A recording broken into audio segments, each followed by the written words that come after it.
true leadership is often the opposite of what we were shown. So let's talk first about clarity and getting clear about what leadership means to you. Simple question.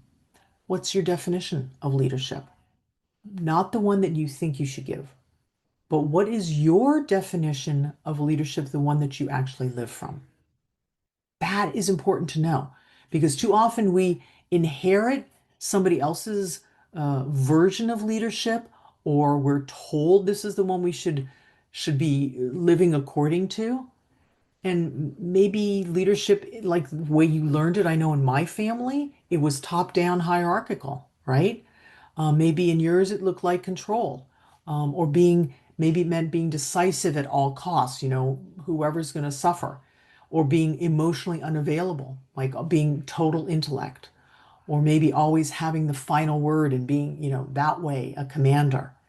So there's so many different ways that it can be modeled for us through dominance or urgency, or being the strongest person in the room. And then if you were lucky, you may have had a real leader as a role model, somebody who showed up with their presence. Yeah.